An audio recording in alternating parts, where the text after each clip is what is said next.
তো আমরা আজকে যাচ্ছি খাদিমনগর টি এস্টেটে। এখানে অনেক বনরাশি আছে, প্রচুর গাছগাছালি আছে, আর চা বাগান তো আছেই। আমরা এখন যেদিক দিয়ে যাচ্ছি দুই পাশেই হচ্ছে আমরা দেখতে পাচ্ছি বৃক্ষরাজি, কিছু কিছু চা বাগানও দেখা যাচ্ছে। আর এখানকার দৃশ্যটা সবসময় ভালো লাগে, এক এক ঋতুতে এক এক রকম রূপ ধারণ করে চা বাগান। এখন শীতের মাঝামাঝি এখানে আমরা দেখতে পাচ্ছি একটা গেট আছে, এই গেটটা হয়তো মাঝে মাঝে বন্ধ করে দেওয়া হয়। তো এখানে আরও কয়েকটা কোম্পানি আছে চা বাগানের, head office Burjan tea estate. আচ্ছা, এখানে আবার একটা মন্দিরের মতো লাগছে, মন্দির। আবার এখানে চা পাতা এনে রাখা হয়, ট্রাক দিয়ে এনে রাখা হয় চা পাতাগুলো। এখানে অনেক পুরাতন একটা বট গাছ, এই গাছগুলোর অনেক বয়স। এই যে খাদিম টি গোডাউন, এটা হচ্ছে টি গোডাউন। গুড। আর আমরা এই যে এই পাশে দেখতে পাচ্ছি এটা বেশ আগের, এই বিল্ডিংগুলো অনেক আগের, মডেলগুলো দেখা যাচ্ছে আগের মডেল, অথবা নতুন করে বানানো হলেও আগের মডেল অনুসরণ করা হয়। সো এই যে এখানে এটা বাংলোর মতন একটা বাড়ি, এটা বাংলো কিনা আমি জানি না যদিও। এটা হচ্ছে রাস্তাটা বেশ উঁচু করে বানানো হয়েছে, এটা হচ্ছে এই যে চা বাগানে যে চা শ্রমিকরা আছেন তাদের বাড়ি। এনাদের বাড়ির একটা ব্যাপার আছে, এই যে রংটা আছে সবার বাড়িতে একই রং। আমি জানি না এই রংটা কি চা বাগান কর্তৃপক্ষ থেকে করে দেওয়া হয় নাকি নিজেরাই করেন, তবে রংটাকে আমার কাছে ন্যাচারাল মনে হয়েছে কিছু একটার সাথে মিক্স করে, ন্যাচারাল কিছুর সাথে মিক্স করে বানানো হয়, অথবা হতেও পারে ডিরেক্টলি কিনে আনা হতে পারে। এই একটা মসজিদ, আর এই যে এটা বাগান বিলাস দূরে দেখা যাচ্ছে, এটা একটা বাংলো, এটা একটা বাংলো চা বাগানের। আর এই যে এটা একটা বাংলো, প্রতিটা বাংলোই সুন্দর, একদম নীরব নিস্তব্ধ, মনে হয়েছে অনেক সভ্যতা থেকে অনেক আগে চলে গেছি।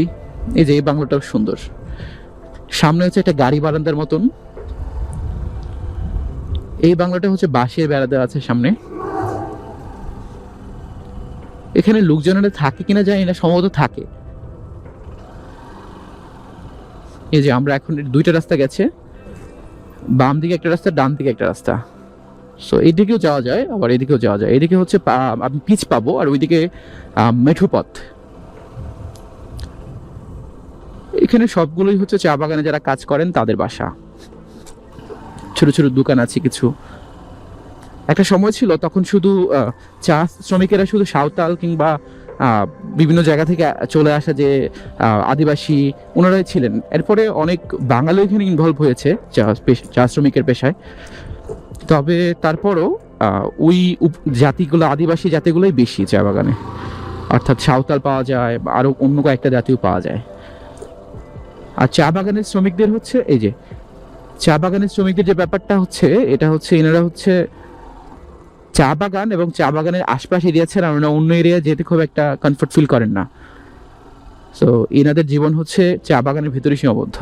এদিকে একটা রাস্তা চলে গেছে,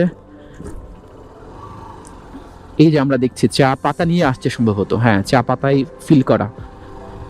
এই একটা ট্রাক্টর আসছে, এখানে এই ট্রাক্টরগুলোই চলে বেশি, কারণ এগুলো কাদা টাদা সবকিছুই মানিয়ে চলতে পারে। আমি একটু দাঁড়াচ্ছি গাড়িটা আসা অবধি।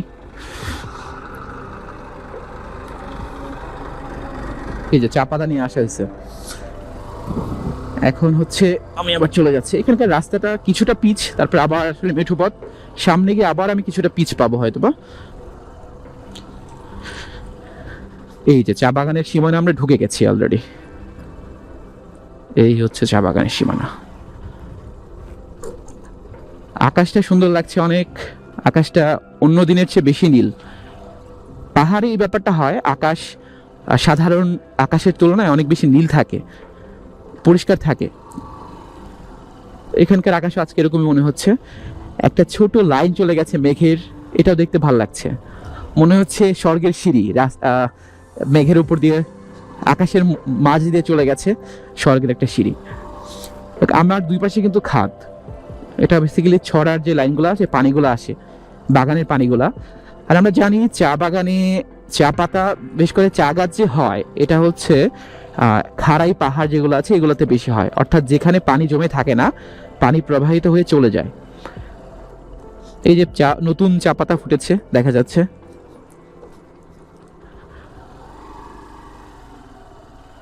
দূরে দেখা যাচ্ছে কিছু গাছ, গাছের ছায়া কেমন যেন একটা নকশা তৈরি করেছে। নকশাগুলো দেখতে ভালো লাগছে। রোদের মধ্য দিয়ে রোদ আর ছায়া দুইটা মিলে একটা নকশা তৈরি হয়েছে। আলতু রোদ আলতু ছায়া। এই গাছগুলো যথেষ্ট সুন্দর। গাছগুলোর মধ্যে কিছু পরগাছা হয়েছে, বরগাছা হয়ে গাছগুলোর সৌন্দর্য আরো বাড়িয়ে দিয়েছে। সন্ধ্যা কিংবা রাতে এই গাছগুলোকে কিন্তু মনে হয় যে অনেক বিশাল বিশাল প্রেত দাঁড়িয়ে আছে। এখানে হচ্ছে, এটা হচ্ছে একটা গ্রেভইয়ার্ড অর্থাৎ কবরস্থান।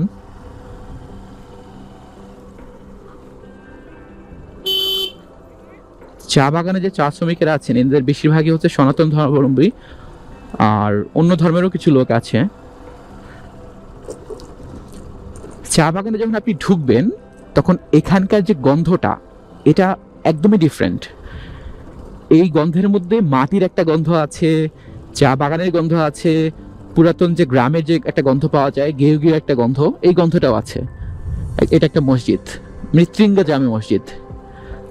আর এখানে কিছু টিলা উঠে গেছে, সুন্দর টিলা, চমৎকার লাগছে। এ পাশে একটা তাঁবু টাঙানো, সম্ভবত কেউ টেন্টিং করেছে, আমি জানি না কারা। এই যে রোদ আমাদের বাম পাশে, আমরা বেসিক্যালি রোদের কিছুটা রোদটা আমাদের পিছনে, বেসিক্যালি সূর্যটা আর কি। সো যে কারণে আমাদের ভিউটা আমরা ভালো পাচ্ছি আরো ক্যামেরায়। এই যে টিলা এখানে ধস হয়েছে, এই যে দেখা যাচ্ছে মসৃণ মাটি দেখা যাচ্ছে। টিলা মাঝে মাঝেই ধস নামে, এখানে অনেকটুকু ধস নেমেছে। তো ধস নামার পরে যদি এখানে কোনো বাড়িঘর থাকে, সাধারণত বাড়িঘরগুলো ধ্বংস হয়ে যায়, ধ্বংসস্তূপে চাপা পড়ে মাটির, অনেক সময় মানুষজনও মারা যায়। যে এখানেও অনেক টিলা ধস নেমেছে। এই যে পুরো অংশটা মারাত্মকভাবে দেখা যাচ্ছে, একদম অংশে নেই, একদম ন্যাড়া হয়ে গেছে, ন্যাড়া পাহাড়। অনেক সময় হয় কি, অনেক সময় হচ্ছে টিলা হচ্ছে কেটেও ফেলা হয়, কাটার ফলে ব্যালেন্স নষ্ট হয়ে যায়, তখন টিলা ধসে পড়ে। এই যে এখানে একটা ছড়া যাচ্ছে, ছড়ার পানি একদমই স্বচ্ছ। বর্ষাকালে এদিকে আসলে বেশ দুর্গম হয়ে যায় এদিকে আসাটা। সো নর্মালি এখানে সিএনজি আসতে পারে, বাইক তো সবসময় আসতে পারে, তো বর্ষাকালে সিএনজি আসাটাও টাফ হয়ে যায়। আর চা বাগানে তো আমি বলেছি আগেই, এখানে ট্রাক্টর জাতীয় যে গাড়িগুলো আছে এগুলাই চলে, এগুলাই সারা বছর চা পাতা বহন করে নিয়ে যায় গোডাউনে। এই যে এখানে হচ্ছে এই চা বাগান, চা গাছগুলো কেটে ফেলা হয়েছে। আমি জানি না এগুলা কি করা হবে, সম্ভবত আবার রোপণ করা হবে নাকি এগুলাই গজাবে, সম্ভবত এগুলাই গজাবে। সুন্দর লাগছে, একটা বনসাই ভাব আছে। যে এখানে হচ্ছে অনেক গাছ, বিশাল বিশাল গাছ, গাছগুলোর মাঝে একটা ক্যাকটাস উকি দিচ্ছে।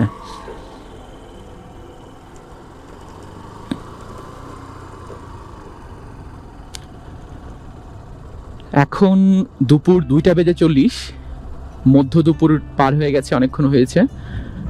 এখন আস্তে আস্তে শীতের দিন, যেহেতু রোদটা অনেক মিঠে, যদিও সিলেট যেহেতু ঠান্ডা সারাদিনই ছিল, আর আমি সারাদিনই গরম কাপড় পরেছিলাম, ইভেন এখন আমি একটা হুডি পরে আছি। বামে দেখা যাচ্ছে আরো একটা টিলা। চা বাগান সুন্দর সব সময়, কিন্তু যখন হয় কি, যখন হচ্ছে একটা আলাদা আলাদা করে টিলা দেখা যায়, গোল গোল যে টিলাগুলো, যে এটার মতন যে টিলাগুলো, তখন দেখতে আরো বেশি ভালো লাগে। আমরা আরো এগিয়ে যাচ্ছি, এরপরের দৃশ্য আরো ভালো। যত আমরা এগোতে থাকবো তত দৃশ্যবলী আরো সুন্দর হতে থাকবে। এটা হচ্ছে আমরা উন্মুক্ত প্রান্তরে আছি মোটামুটি। এই যে এখানে আরেকটা ছড়া দেখা যাচ্ছে।